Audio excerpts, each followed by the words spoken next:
Welcome to the Atlanta Sports Party, your home for the best Atlanta sports talk. It's local insight you can't get anywhere but right here at Locked On. I'm your host, Tenitra Batiste. Alongside me is Jarvis Davis. And today's episode is brought to you by Jace Medical. Empower yourself when you purchase a Jace case, providing you with a personal supply of 5 antibiotics that treat 50 plus infections. Get yours today at jacemedical.com. That's JASE medical.com. Time to get the party started. And because we're talking Falcons first, it's actually a party because we are gearing up for what we hope is their second win in a row as they get set to host the Texans Sunday. A lot of good things coming out of the performance of one Desmond Ridder last Sunday. I think we all agree that was his best game as a Falcon. Do you believe he can have a repeat performance against the Commanders? I think is he playing at home? Yes. So yeah, I definitely can speak to how he's play at home, and it seems like he's just more comfortable, and you can tell that the offense wasn't working on all cylinders last week. Against in that game at home against in Mercedes Benz. So when you think about against the Texans, so when you think about where they are, as far as what they want to do and their identities, want to be able to run the football. They weren't able to do that. So Desmond Ridder to be able to come out and have the type of game that he did, I think that speaks to him getting a little bit more comfortable, and possibly hearing some of the detractors as well. I'm sure he heard that, like he had to be under a rock somewhere if he did not hear those. So I think now that he's proved it to his teammates, which is the most important thing, that, hey, I can get the job done. I can get you guys the rock. I can distribute the football like a point guard, so to speak. But I think that right now, I think, but for me, against the team like the Commanders, like the defensive line that they have, it was really weird watching that game last week. I know a lot of people were joking about how the amount of yards that they gave up, but they still were getting pressure. I think, defensive end out of Ohio State. I can't think of his name. His name escapes me right now, but he had 11 pressures, I think, in that game. So they were still rushing the passer, but it was just guys were running so wide open. So I still think that the Falcons' offensive line needs to kind of hunker down in this particular game, because they're going to have to have one of their best games. They're going to have a better game than they did last week, because this defensive line, I feel, is much better than what they faced last week against the Houston Texans. So, I think he can do it again, but that offensive line is going to have to continue to step their game up.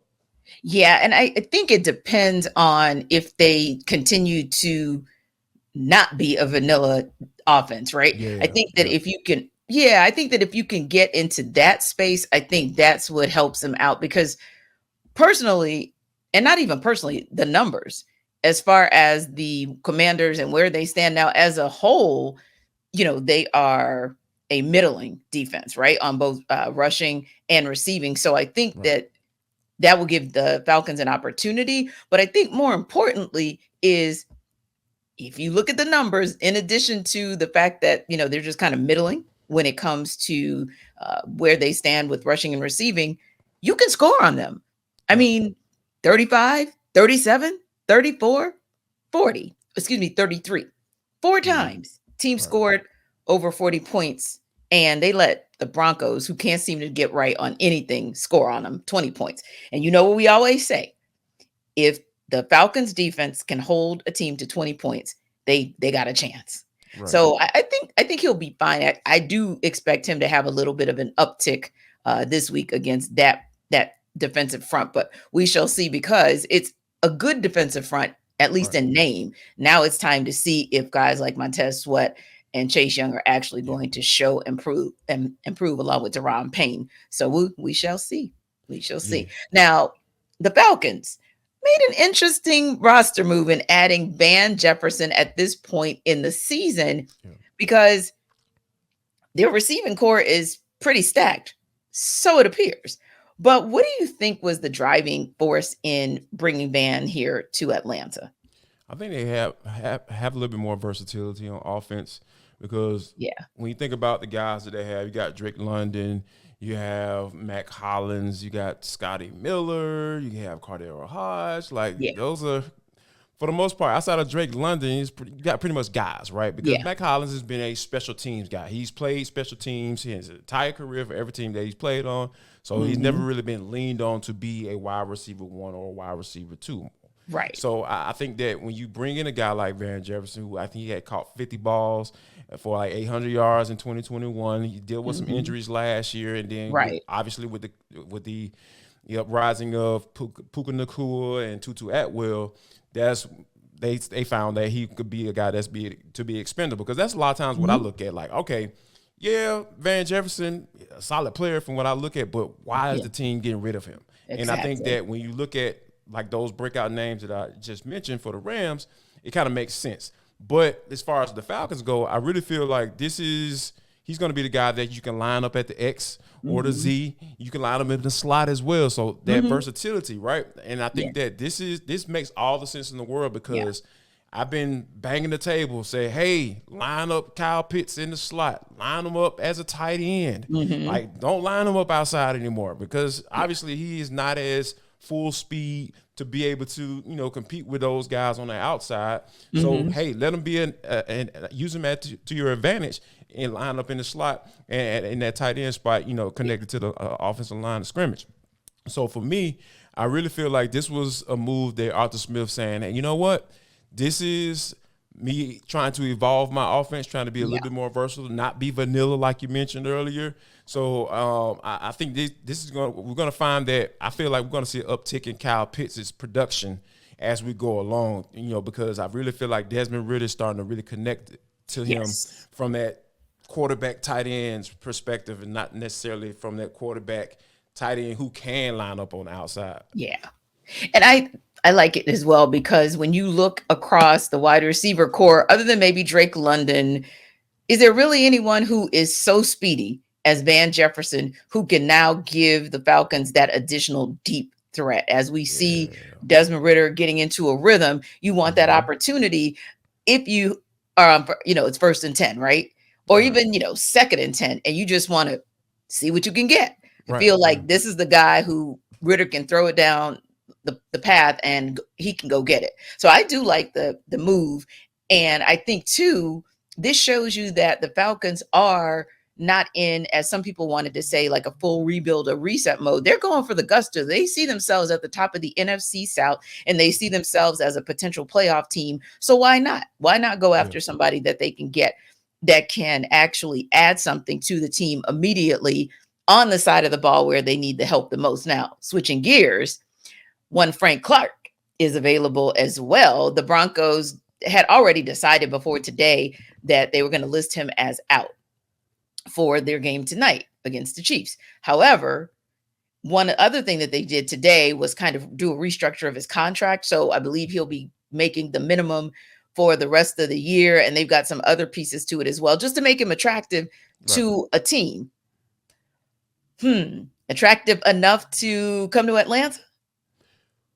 Yes. Why not? Because here's the thing: you restructured Jake Matthews' contract to free up a little spare change there, and you traded for a wide receiver to get some help on offense. Why not spread the love on the defensive side of the football too? Because we've talked about it, and I'm still sitting up here looking at Jalen Carter like, yep, exactly who he thought he was. Still got FOMO. The mofo is out there getting it in up in Philly. So yeah.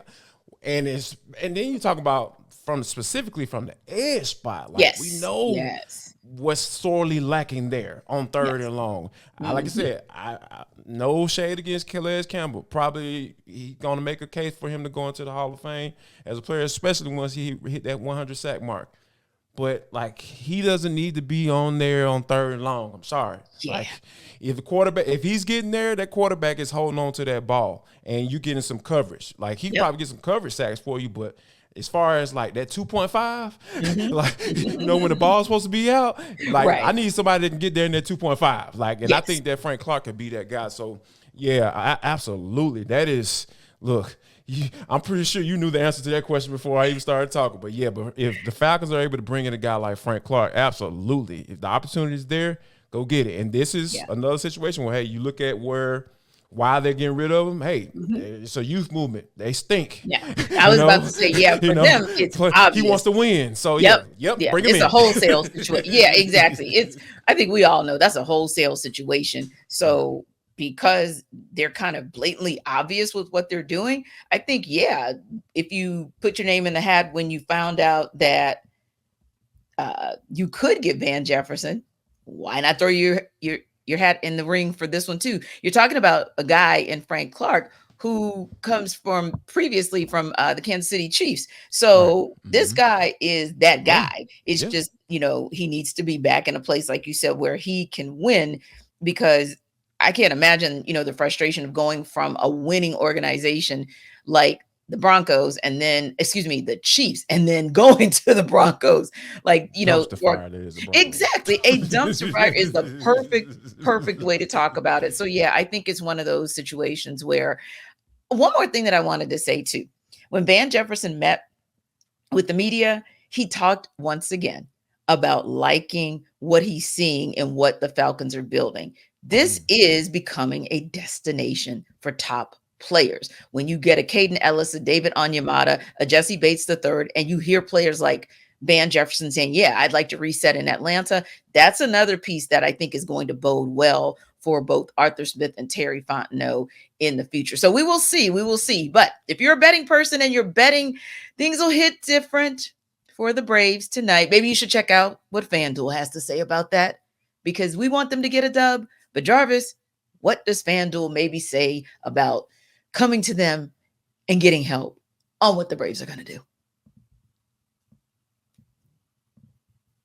Listen up, folks. Jarvis Davis here for FanDuel. Guess what, guys? FanDuel is the #1 sports book in America. And this, the NFL season has so many offers just for you from America's #1 sports book. Right now, new customers can bet $5 and get $200 in bonus bets guaranteed. Plus, all customers who bet $5 will get $100 off NFL Sunday ticket from YouTube and YouTube TV. All you got to do is put $5 down, and you're going to get $200 in bonus bets guaranteed. So guess what? If you haven't gone to FanDuel, I need you to check it out, because if the Braves going to lose the series tonight, might as well win some money. How about that? So, now's the best time to join FanDuel. App is easy to use. It's super safe. You don't got to worry about anybody getting your information or anything like that. I promise you guys, you're going to want to check out this deal, because like I said, you're going to get, all you got to do is put down $5.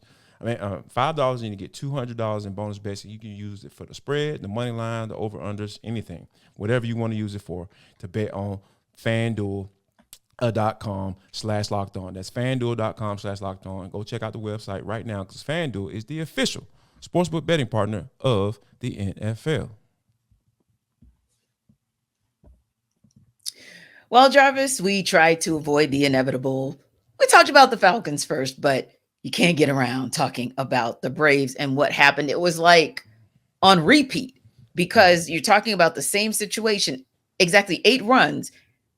Phillies over the Braves 9-1 last year. Now here we go again, 10-2 in that decisive game 3 that really is setting up, hopefully not to look like last year, but it just feels eerily similar to last year. And there were so many questions and so much blame to go around, right, in what happened last night. But where the blame really, really has sat for the last almost 24 hours. It sat with Brian Snitker. And do you feel like he deserves some of the blame for the Braves' loss last night? Most of it coming around why he allowed Bryce Elder to stay in as long as he did. Why wasn't Michael Tompkin or your entire bullpen already warming up? Whenever you saw things start to slightly go south, we thought he was going to have a shorter leash. And thirdly, when you saw Bryce Harper, and it's Bryce Harper, doesn't matter that he struck out early, he's going to hit eventually. So why don't you do like Dusty Baker and walk him? Those are some of the main issues. But I am falling back, everybody, with the Atlanta Sports Party, because I have got to let Jarvis Davis take the entire floor for this. Wow. Where do I start? Let me start here. Sure. Rob Thompson. Game 1, Ranger Suarez doing his doggone thing. And then next thing you know, Here comes Rob Thompson coming out to the mound. All right, Ranger, come on up out of here. And everybody's sitting up here like, what? What is this dude doing? Why is he doing this? And even the commentators were sitting there talking about, Ranger Suarez looks defeated and all of this stuff. And then we came back from break. You saw that, I guess they had got reported that, Rob Thompson had talked to Ranger Suarez and told him exactly why he took him out. Fast forward to last night, T. I feel like Brian Snitker should have done the same doggone thing. Yeah. Because here's the thing. And what really just ticked me off is when he said, I thought he was going to go 5. Why did you assume that? I lost it. He had been awful. T. After the All-Star break. It still had a ERA over 5. And there were times where his ERA was at 7 and 8. There were times. That's what I'm saying. So why would you assume that in this pivotal game we talked about on the Atlanta baseball party yesterday? Like we were saying, yes, Bryce is the choice. However, he has to have a short leash because this is the pivotal game in the 5-game series. Like I haven't looked at the numbers, but I'm sure they skew towards the team winning that game 3 is more than likely it's going to win the series, especially they coming in 1-1. Yeah, it's guaranteed, and it happened to you last year too. Yeah. That's what makes it so frustrating because it's just like, all right, Nick Castellanos hits the home run. All right, cool. I even tweeted out then. See, I'm like, all right, nobody thought the Braves going to win this game 1-0. All right, cool. Right. No big deal. Right. Then you start to see the pitch count against the next guy get a little shaky. He gets a hit. And then next thing you know, just like, all right, then you get the walk. And then, okay, you get somebody to pop out. Okay. Yeah. And now throughout all this time where you have seen that the dude started fidgeting around on the mound, even it's just his mannerism to you, which is just getting weird, like or familiar to what we've been seeing in the second half of this season. Should have been familiar, right? Yes. So, people were saying, okay, well, he didn't have anybody warming up. He should have had the foresight to say, you know what? After that, after the other player got on base, I think it was Brandon Marsh. After he got that hit, he should have had somebody warming up right then and there. And then when it came time for Bryce Harper to come to the plate, I'm taking him out. I'm yanking him. And I'm telling him exactly why. Because, hey, we can't afford to let you try to figure this thing out. Because this game can get loose, and we know these Phillies guys were ready to come. And I said they were going to punch back. And they punched back, and they kept punching. They end up 8 times stumping you on your butt, like right in the corner of the club, and the security didn't come to help you behind. Yeah, because there was no way for you to send help, right? Right. And I think I would say the same. Like, why couldn't you pull him? At this point, he should know he's not good, right? Right. So if you know you're not good, but you try to give your best, and it started to play out the same way it has played out with many of his games in the second half, he should have been okay with being pulled. Like, I know I'm not good. I know my team is trying not to be on the rocks and trying to regain home field advantage. But like you said, a Castellanos solo shot, we can deal with that. Game is 1-1 at that point. Fine. Yeah. But Harper homered. Realmuto doubled. And you're still at 6-1. And I would venture to say, Jarvis, at some point, you got to have somebody up there warming up. You do. Especially after Bryce Harper home run. Now, At a minimum. Minimum. Right. And so I think that's probably the sticking point for most people. Why did you leave him in as long as you did? Because it appeared that a short leash was the right way to go. And that wasn't short. That wasn't short enough. And why wasn't anybody ready to rock and roll, regardless of, put out there who you put out there. I know Brad Hand gave up a run as well. But again, that he told me he wanted to use him too early. I'm just like, what? What are we talking about? Cares? What's too early? What is too early? This is the playoffs. Exactly. Like, there's no tomorrow. Everybody better just suck it up. Right. Exactly. Buttercup. Buttercup. Yeah. Because that was another answer that triggered me. Too early. What are you talking about? God. So that was just unbelievably frustrating because, again, we talked about this, like you said, on the Atlanta baseball party. And the thing I said was this: we always talk about football being a game of inches. This is a game of inches in a different way, meaning, if you throw that ball just an inch off, someone like Bryce Harper can take advantage of it. Every time. And and that's the thing. Every time this dude he literally went yard twice. Right. But here's the thing too. We both know that at the end of the day, that wasn't the issue. The biggest issue is your bats. Yeah, no doubt. Because your bats are 3 for 13 with runners in scoring position. Yeah. That's the problem. Your bats are what got you here. Your bats were always going to get you to the World Series. Records, all the records. Right. The pitching was never going to get you there. The pitching was just going to make sure that once you got there, they could stave off your opponent on some level. Maybe, getting out of this round and, getting Charlie Morton back. And that's what frustrates me. That's what frustrates me. The fact that you didn't look at yesterday like it was an elimination game. It didn't feel like you looked at it that way. But the Phillies looked like they understood the assignment. Like, oh, here's an opportunity. Oh, we're about to take it. And we're taking it to you because clearly you can't. You're not ready. But that said, can or will the Braves bounce back tonight? I think you just answered the question. That pause, T. I said a pregnant pause. That was I gotta think of a higher word than pregnant. Like that was a doggone water birth pause right there. And I meant that. Because again, we can absolutely say that the Braves can win. We can say that. But if the bottom of the order continues to disappear, no. Yeah. I'm putting it right at their hands because, again, Orlando Arcia, what are you doing? Nothing. And Michael Harris II. Bryce Harper fired up. Exactly. Right. And that was even a farce because, unfortunately, he didn't even speak on it like it blew up to be. But anyway, you have to be strong because they're going to come for you again. The fan base. Bryce Harper's going to do what he's going to do. You still have to step to that plate and you have to deliver because you guys need to get on base as the bottom of the order so that the top of the order can do their thing. But Ronald Acuna can't do a darn thing to score except get on base, steal, and hope something different happens. So that's for me. That's why I'm concerned because I don't know. And Marcell Ozuna, you got one job. Like, that's all. That literally is your only job. Hit the ball. Yes, that is. He looks hopeless again. And hit it long. He looks hopeless again. Yes. I know that look. Yeah, we can't get. We can't go there. When he was .85. Yeah, exactly. Yeah. 85 South batting average, like, you know what I'm saying? You got a highway batting average. Like, you got a highway batting average. The north-south one, not the perimeter. Not 285. No. Talking about 85. 85. Like, come on, dude. We can't go back there. So, yeah.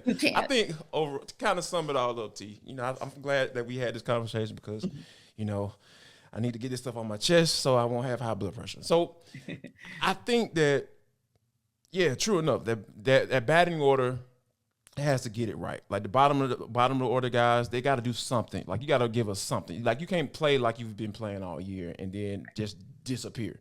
And and I think that Snit needs to stop being outmanaged by Rob Thompson. Like, absolutely. You know what I'm saying? That's a great point. The chess match is in Rob Thompson's chess matches, you're losing. You're losing. He even had emergency people warming up for Aaron Nola. Yep. He had people warming up for Aaron Nola. Aaron Nola was out there dealing, T. Yep, he had him warming up. Come on now. That's thinking ahead. That's not making assumptions. You don't make assumptions in the playoffs. Regular season, whatever. Yeah, but you don't make assumptions in the playoffs. No. You don't do that. You don't tinker around with stuff. And if you assume, Jarvis, assume the worst case scenario. Exactly. Like, don't assume that Bryce Harper is going to strike out. Bryce Harper, assume that he is going yard. That's what you assume. Exactly. Worst case scenario. That's what I assumed. Me too. I wasn't shocked he hit that home run. At all. So I was just mad. It did not shocked, but definitely mad. And everybody has to do their best to become Michael Harris II because, again, Eddie Rosario, you have one job and you need to do it because those types of things stack on as well. That'll give you a run that you had no business getting. So We shall see. We shall see. But hey, if you want to talk more ATL Sports one-on-one, you can get your fix with Jarvis and Subtext. Yeah, I'm telling y'all, guys. I'm telling you, you're gonna get crazy stuff like this. Like I might even, throw a little expletives in there for you. I don't cuss like that, but sometimes I get a little hyped up. So if you want to check us out, join subtext.com/LockedOnSportsAtlanta. Say it again, Jarvis. Join subtext.com/LockedOnSportsAtlanta. Check us out, y'all. I promise y'all, it's gonna be a treat. And it's no real commitment. You can do a little 14-day trial. And if you don't like it, you can back out, man. I'm telling you, it's all good. No love lost and everything. But yeah, come on, join the party. Get on with your boy, and I promise you, you won't regret it.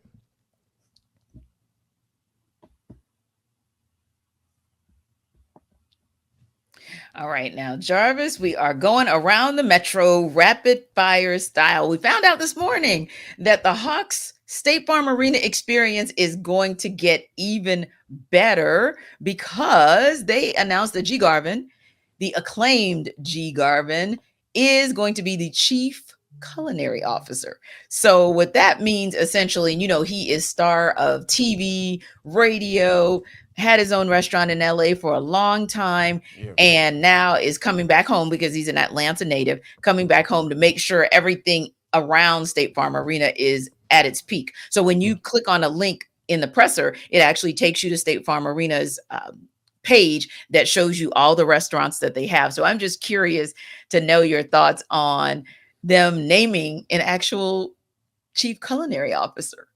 I love it. I mean, like the Hawks just do it so right. They do. When it comes off the court.